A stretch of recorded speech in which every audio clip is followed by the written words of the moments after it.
Добро вечер. Во код ке гледате напади од конзервативци, руски влијанија, десничарски групи од Америка, антиродовите движења и хибридните напади на социјалните мрежи во обид да одвлечат некои земји од регионот кон евроинтеграциите. Код истражуваше. Новинар, но и политиколог со конзервативни и често контроверзни ставови за родовата еднаквост. Исмаил Синани сепак е избран за член на Комисијата за спречување и заштита од дискриминација. Колку борбата против дискриминацијата ја отежнуваат промените во составот на Комисијата, но и промените во законодавството, особено пред Уставниот суд, оспорениот закон за основно образование. Додека невладините велат дека поништувањето на законските норми за заштита предизвикуваат родово базирано насилство во училиштата, без да се знаат причините за нападите, надлежните тврдат дека со новиот правилник за пријавување меѓуврсничко насилство се воведени по прецизни критериуми за поуспешна борба против насилството меѓу школските клупи. Миомир Серафиновиќ на оваа тема.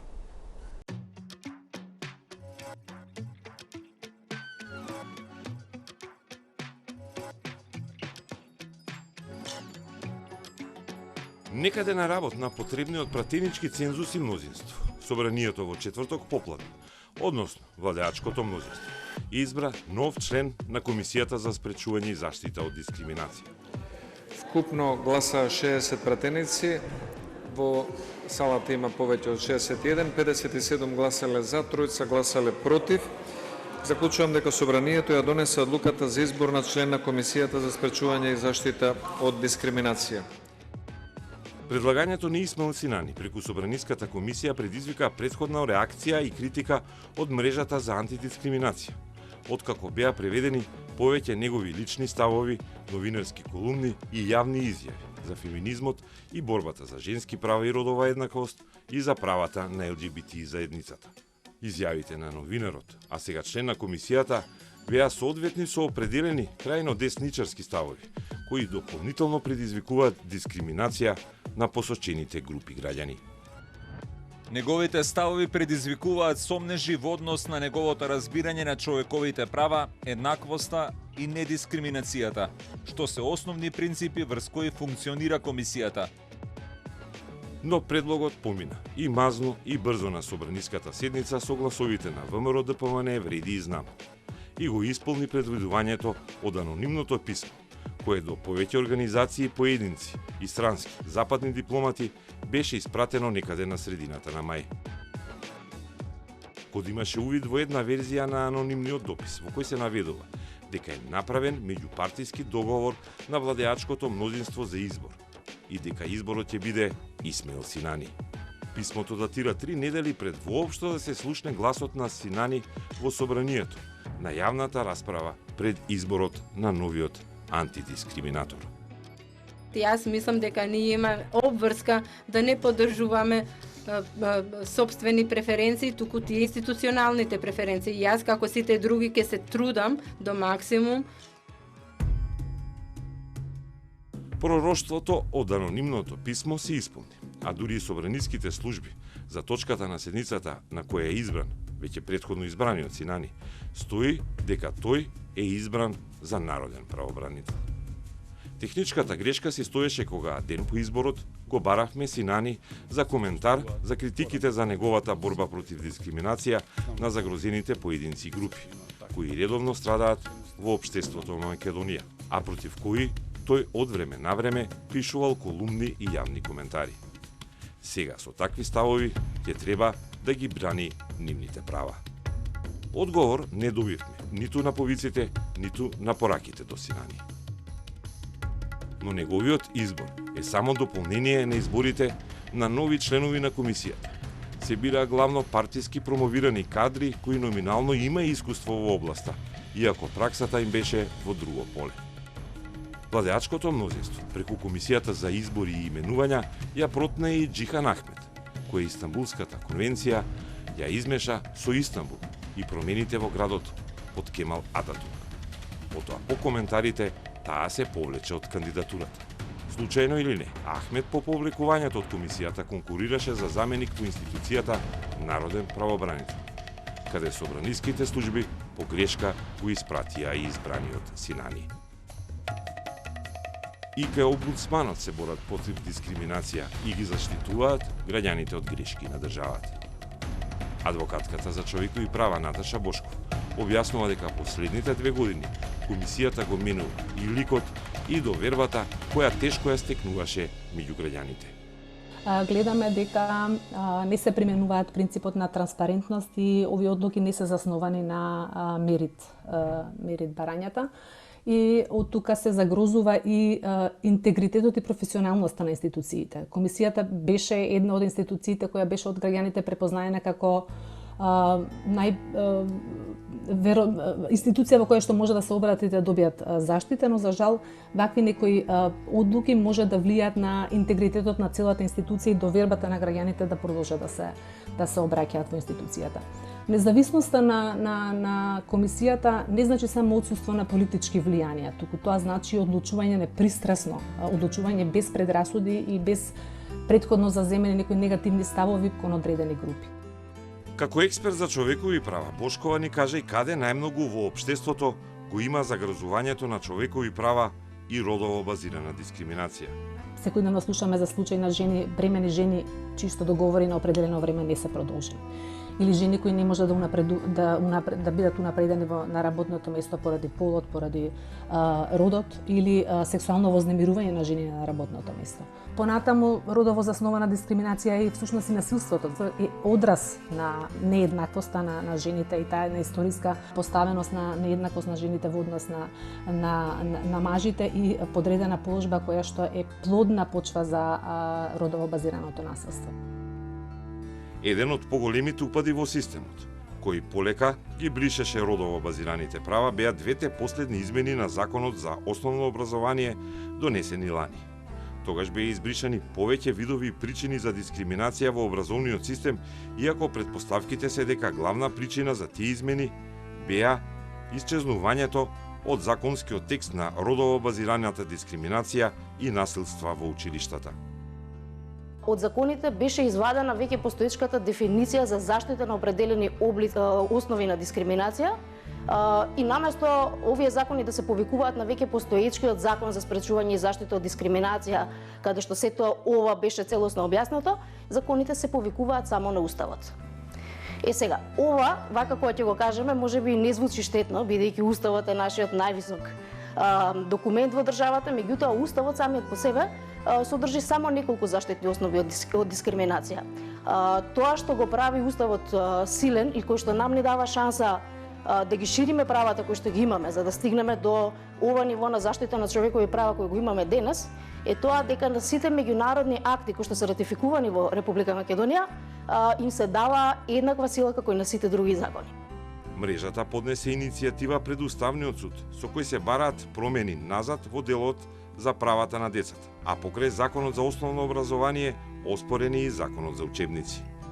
Беа избришани неколку заштитени основи, тоа беа сексуалната ориентација, родовиот идентитет и родот. Така што од тука тргна сетото. Проблемот е токму тоа дека мораме да разбереме дека и сите овие елементи се заштитени веќе со постоечки меѓународни конвенции кои што ние ги имаме ратификувано. И мораме како држава да постапиме и да обезбедиме соодветна заштита на сите граѓани во државата и по овие основи. Судот води претходни постапки и активно постапува согласно надлежностите утврдени со актот. Во рамки на постапувањето преземени се повеќе действија со цел да се утврдат сите релевантни факти и околности кои се неопходни за изготвување на темелен и аргументиран реферат.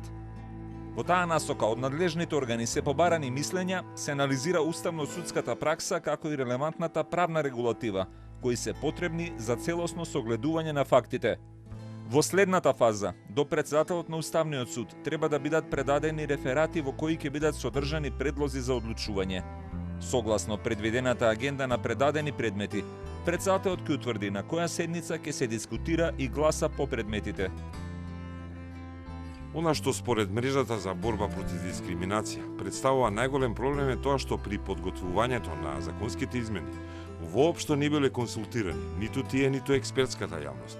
А потоа, дополнително беше изготвен нов правилник во кој за пријавување насилство во училиштата не е предвидено да се каже причина.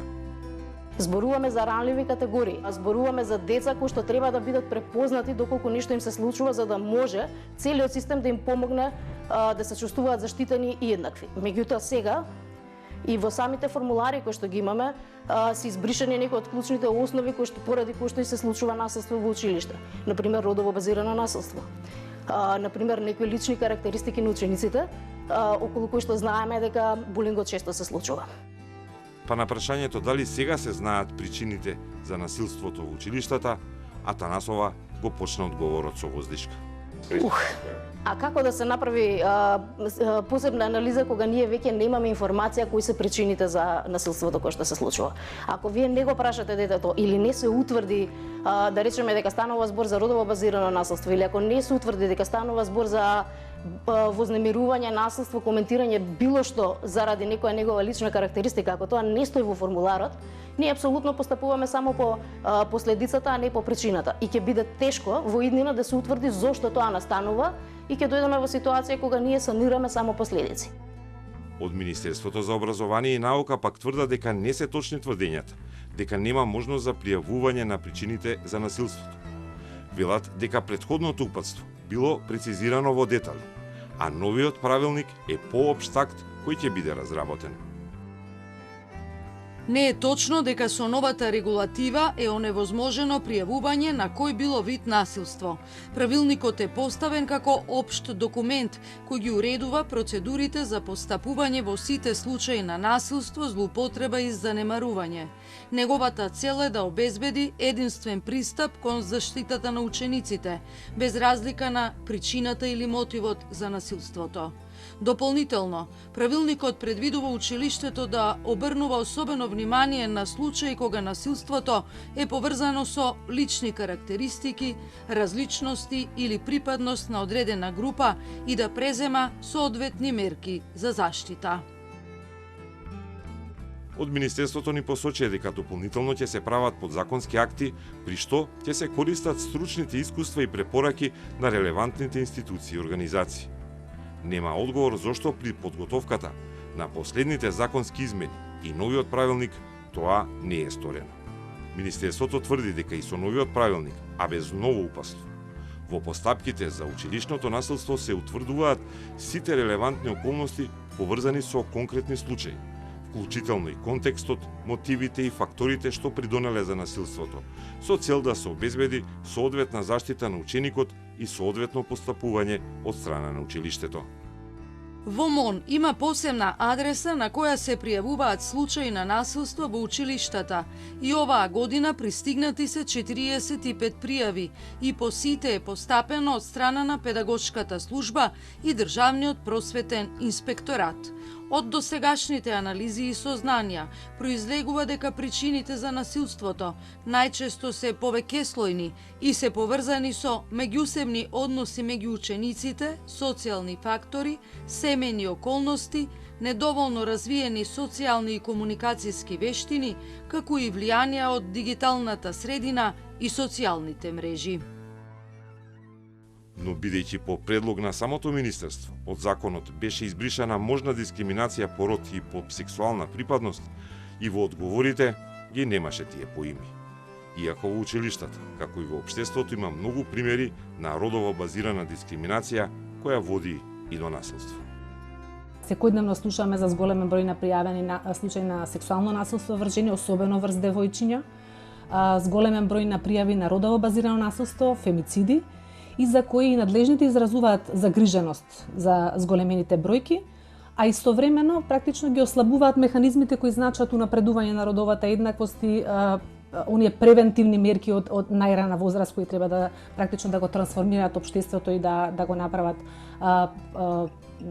поприфатливо, поинклузивно и да придонесат кон родовата еднаквост. Така што имаме една неконзистентна ситуација. Имаме изразна загриженост во однос на зголемениот број на родово базирано насилство, а од друга страна ослабнуваме она што сме го донале како механизам за справување со родово базирано насилство.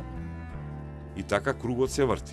Наместо продлабочување во човековите права, кои не влијаат врз туѓите права, македонското законодавство и институции одат во спротивна насока, оправдувајќи се со уставот, дека само тој препознава причини за дискриминација, а не и меѓународните конвенции кои се ратификувани и во законодавството на Македонија.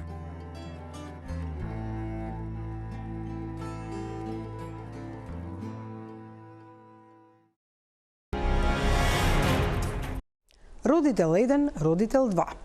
Овој наратив во 2021 година го обиколи регионот како оружје за создавање на морална паника во општеството. Летоци во градинките во Албанија.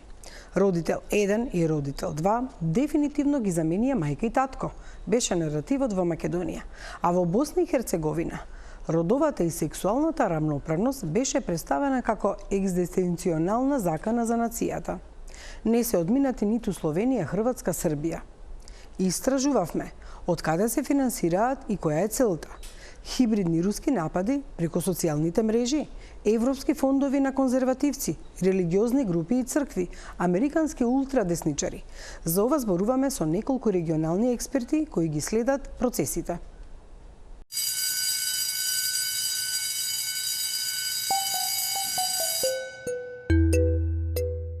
Од 1 септември нема да ги има овие стандардни дневници. Ке има електронски дневник во кој ние родителите сме подпишани како родител 1, родител 2. Вака невладината организација Настава и учебници мора да има во 2021 година зборуваше за нешто што никогаш не се воведе. Тој предлог родител 1, родител 2 беше искористен за да се изманипулира јавноста со невистини, за да се создаде страв дека донесување на одредени закони кои значат унапредување на права на една група ќе ги загрози правата на останатото население или мнозинството. И тоа е само еден пример.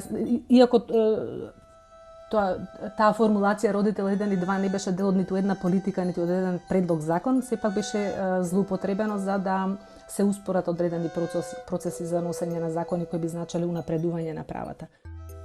Слично беше и во Албанија. Таму истата година се појавија така наречени формулари кои се расширија во градинките на нелегален начин. They started by building this narrative of parent 1, parent 2, and how this kind of initiatives actually produced by them, not by the LGBTI community in Albania, are going to damage the traditional family.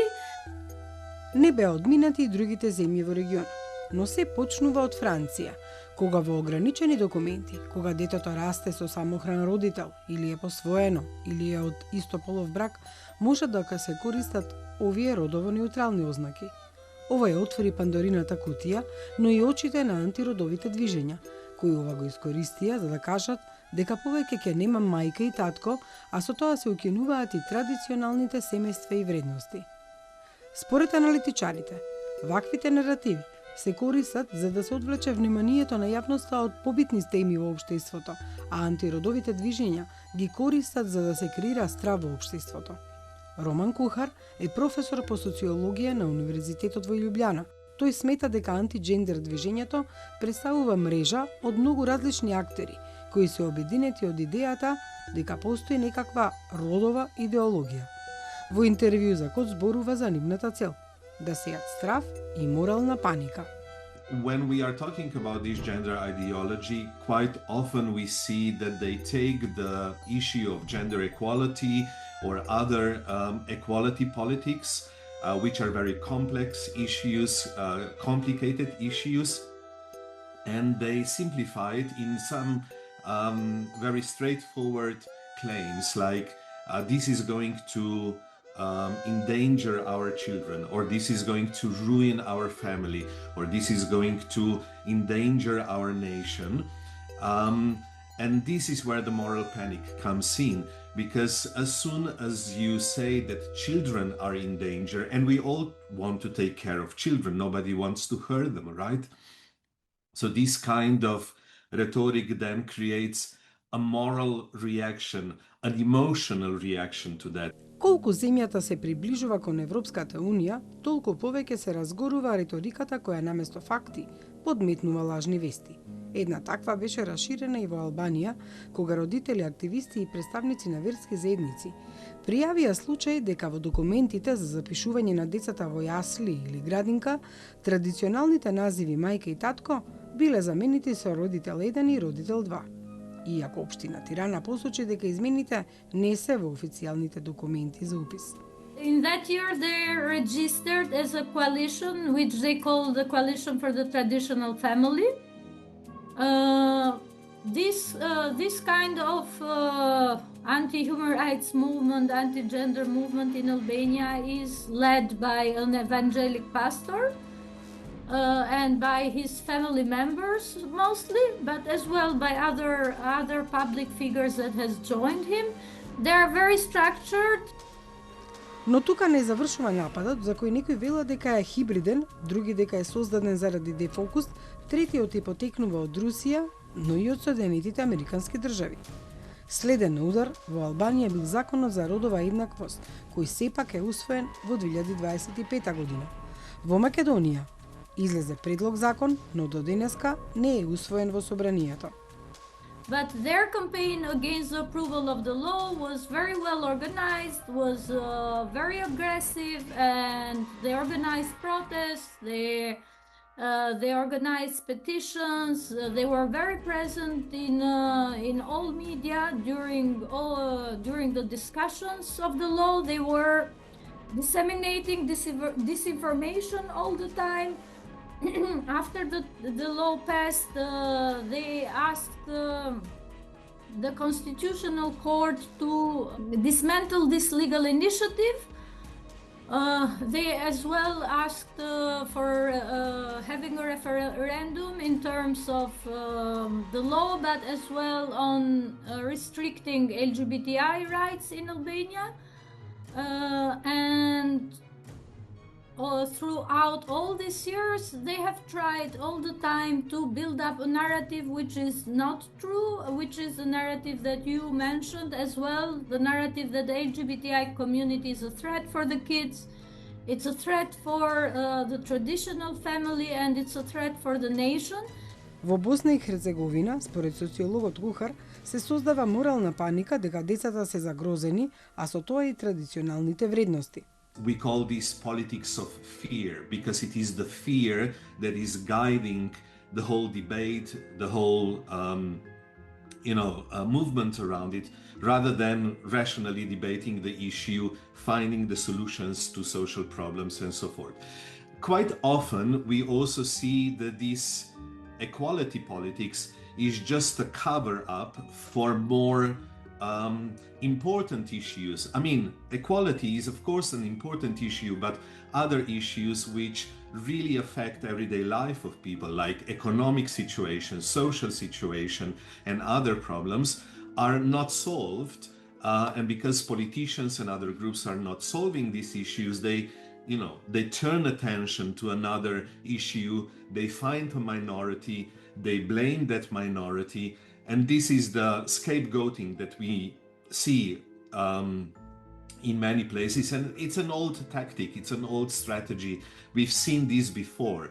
Their recent action in Albania has been an attack they have done to a very positive development regarding the LGBTI community, which was securing access to healthcare for trans people that are adults, like older than from 18 and up.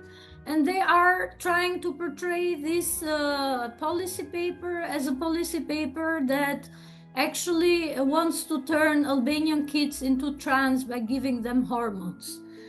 So we see all the time that whatever happens, they try to manipulate the information. Проблемот со регистрирање на децата од истополови заедници е и правен проблем. Термините мајка и татко се уште насекаде во регионот или родител во некои европски земји и пошироко, но никаде не се наведени како родител 1 и родител 2. Антиродовите движења имаат различни ментори. Истражувањата покажале дека се зависи од влијанието на црквата, политиката, конзервативизмот или десничарските сили. Иако настанало во Римокатоличката црква, движењето не може да се лоцира во Ватикан, па за некои земји во регионот преовладува руско влијание, а во некои десничарските групи од САД. The movement started as a religious movement. It started in Roman Catholic Church. If we go back to the roots of this mobilization, if we go back to where this idea of gender ideology comes from, it is the Roman Catholic Church. That's why in our region, the movement started in Croatia, in Slovenia, and then only later moved to Bosnia and Serbia and Macedonia and so forth. Today, I wouldn't say it is a religious movement anymore because we have a combination of really different networks of actors, from religious actors, from churches, to nationalist actors, also political parties in some cases. For some political parties, these ideas about gender ideology has become part of their political programs. Now, if this is an attack on EU integration or not, again, depends on the situation in the country. In other cases, particularly in Serbia, probably to a certain degree also in Macedonia, it is an anti-EU mobilization in a sense that we should not really join EU, we should not join this political organization because it is enforcing this gender equality, gender ideology, this Western delusion upon us. We should either, be independent, or in the context of Serbia, they are very much relying to or looking towards Russia. Russia is becoming the image of the country or the nation which managed to keep the traditional family, the traditional values, and this is the path that they want to follow. Both of them are doing what they do for populism, for attracting the masses to support them. They are both connecting from their political affiliation. They are both connected with groups, right-wing groups in America, and I think we haven't done an investigation, but usually the money that comes from America in the case of Albania. I don't have much information about Russian influence or Russian money coming for this kind of agendas, but I'm kind of more certain that they are connected with political right-wing groups in America, and they're.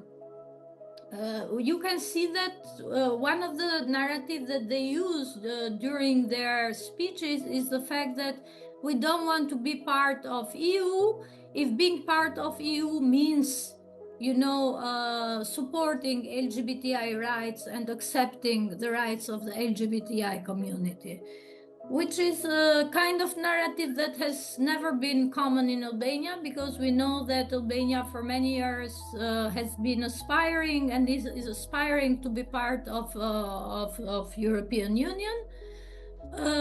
But I think this kind of initiatives have a political agenda as well. Во модерно време, доволно е алгоритмот да фати една од лажните вести. Социјалните мрежи се највлијателни оружја кога се шират дезинформации. Social media has really helped them, both in terms of how the algorithms work in social media. We call this angertainment. So it's no longer infotainment.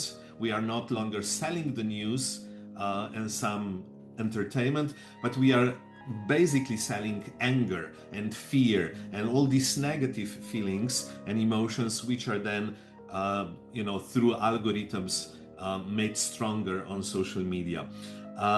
Also very clear and short messages, very commonsensical claims are a way that these groups are getting a lot of followers. But again, just like I said in the beginning, the equality and equality politics is not a simple issue. It's a very complex issue. It demands a lot of discussion and work. Но и за одржување на социјалните мрежи, за создавање ботови, веб-сајтови и креирање фабрики за лажни вести, потребни се и луѓе и пари. Според Кухар, постојат неколку извори на финансирање. So when it comes to Russia, there has been some research that particularly Russian oligarchs are investing a lot of money into these kind of movements. But it is quite often hard to trace the money because this financing is not transparent. So it is not always clear where the money comes from. There has been a research done on over 150 anti-gender organizations that work in Europe. And there seems to be three sources. One is Russia financially. Some part of the money comes from European Foundation, from some conservative, very rich families, but also from United States, because they have this long tradition of Christian institutions and foundations with a lot of money, and they are financing these conservative politics also in Europe and in our region.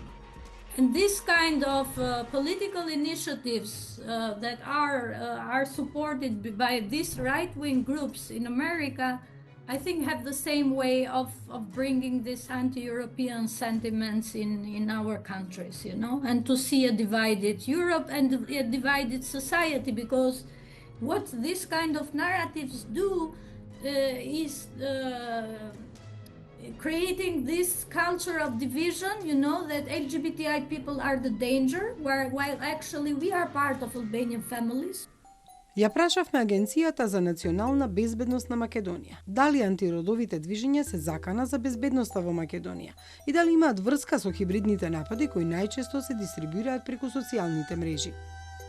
Во овој момент Агенцијата за национална безбедност не располага со сознанија за конкретни закани по националната безбедност поврзани со општествени процеси наведени во вашето прашање. Македонија е безбедна, барем според ова соопштение на АНБ. Но во 2023 година Македонската православна црква и други верски заедници организираа протести против законите поврзани со родова еднаквост и законот за матична евиденција. На протестите се појави руско знаме, а беше присутен и Љупчо Палевски Палчо, кој сега е осуден на доживотен затвор за грабнувањето и убиството на 14-годишната Вања Ѓорчевска и 74-годишниот Панче Жежовски. Кога станува збор за финансирањето, не е исклучено и она од десничарските групи на САД, но и европските конзервативци. Според податоците, објавени во 2024 година, во периодот од 2019 до 2023 година, дури 1,8 милиарди долари се инвестирани во антиродови иницијативи, а дел од парите заминале во земјите од Западен Балкан за креирање на коалиции, платформи, дезинформации на социјалните мрежи. Нема конкретни податоци за текот и следењето на парите за овие организации во Македонија, било да се работи за приливи од Русија, САД или некои европски земји. Најчесто, тоа се пари од донации на индивидуалци или конзервативни групи.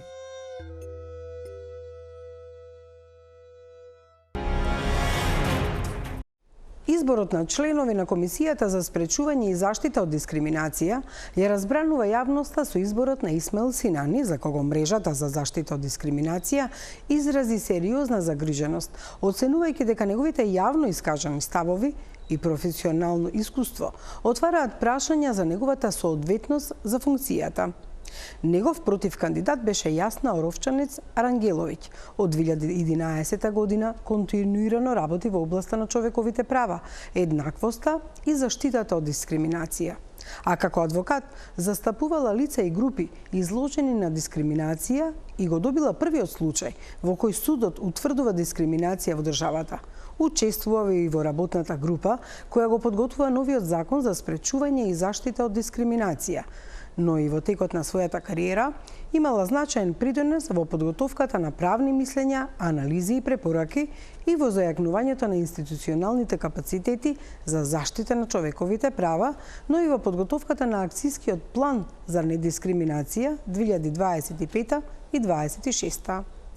Но сето ова за Собраниската комисија не беше доволно за да ја избере наспроти Синани. Со неа разговаравме за ваквата одлука на пратениците, состојбата на антиродовите движења, дискриминацијата во општеството и влијанијата. Вие бевте кандидат за член во Комисијата за заштита од дискриминација, дадовте свој излагање пред пратениците, имате богато искуство токму во одбраната на човековите права и заштита од дискриминација, но пратениците, односно Комисијата избра друг кандидат кој нема ниту искуство, ниту пак законските одредби се почитувани во однос на него и неговото членување. Како гледате на овој избор и на сето ова? Па секако не ме радува самиот процес и начинот на избор.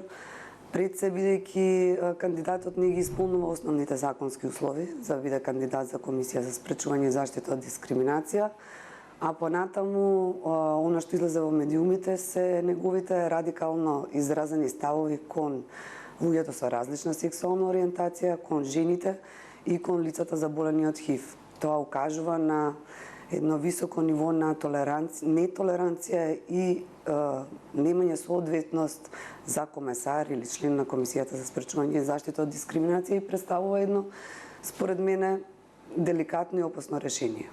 Како ја гледате работата на Комисијата за спречување и заштита од дискриминација? Еве, какви се нивните резултати, доколку верувам сте ги следеле? До сега работата на Комисијата е солидна.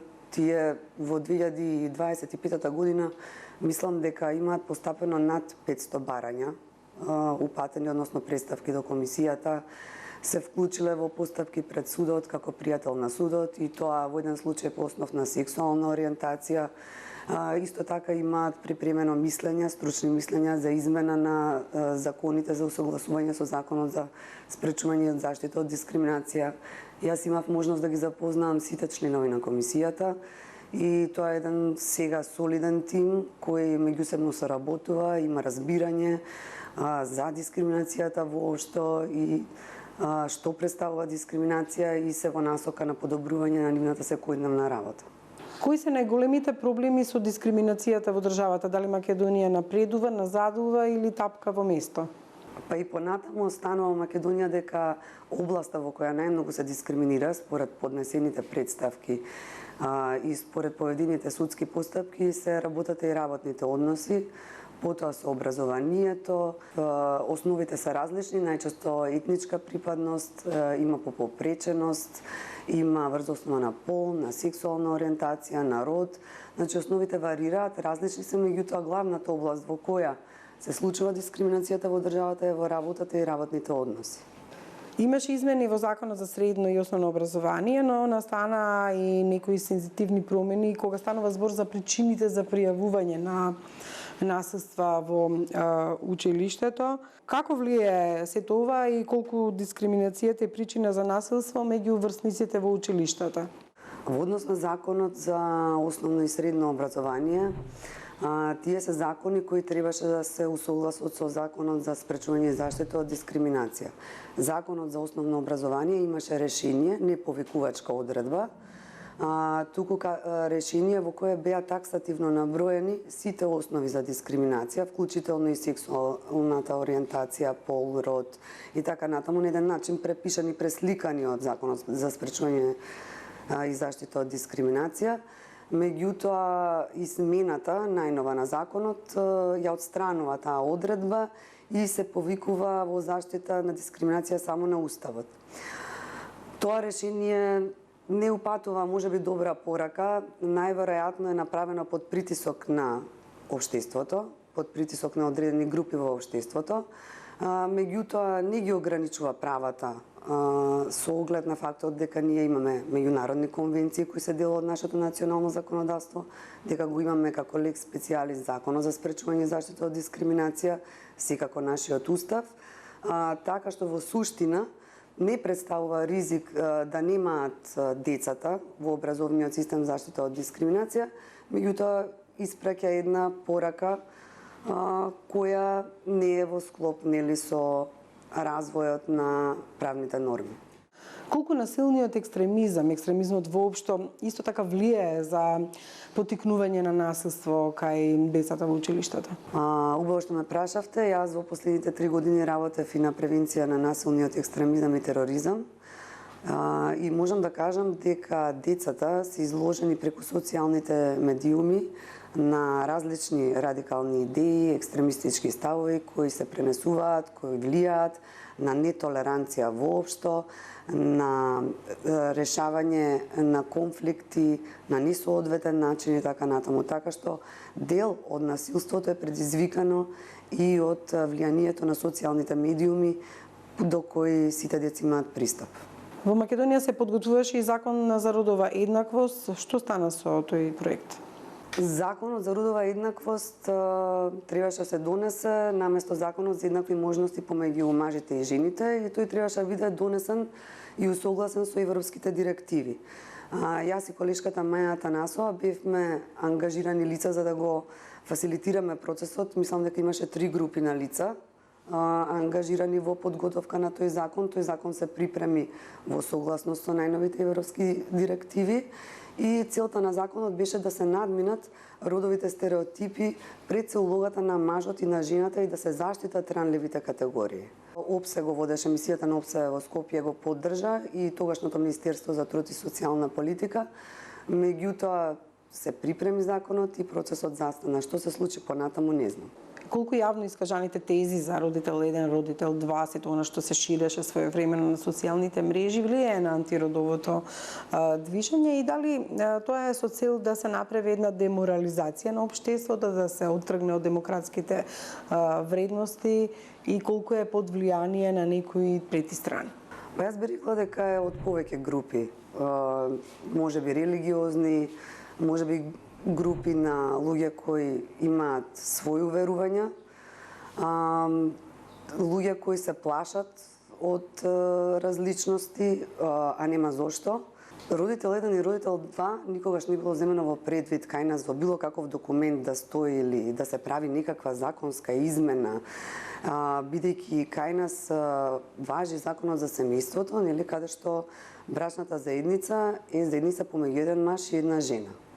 Во моментот не постојат дискусии или предлози тоа да се смени, иако факт е дека и во нашата држава има лица од ист пол кои живеат во заедници и дел од тие лица и чуваат деца. И тоа е факт. Правото треба да го регулира и постои да го регулира она што е факт и што е однос помеѓу луѓето, што се создава со текот на времето.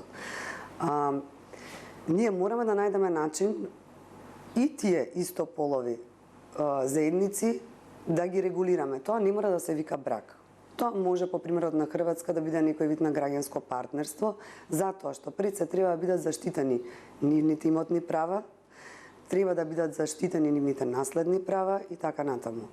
Не можеме да замижуваме и да се преправаме дека тие лица не постојат. И тие со својата лична определба не загрозуваат никому. Мојата лична определба, мојот личен избор, кого јас сакам, со кого јас бистувам во животот, не загрозува никому. Оние фактори кои можат да загрозат некого се луѓето кои се склони кон насилство, луѓето кои се склони кон нетолеранција, кон говор на омраза, кон повикување на линч или слично. Ви благодарам за интервјуто. Фала и на вас. И ова беше се во денешното издание на Кота. Ние се гледаме и идната недела со нови истражувачки теми. Имајте пријатна вечер.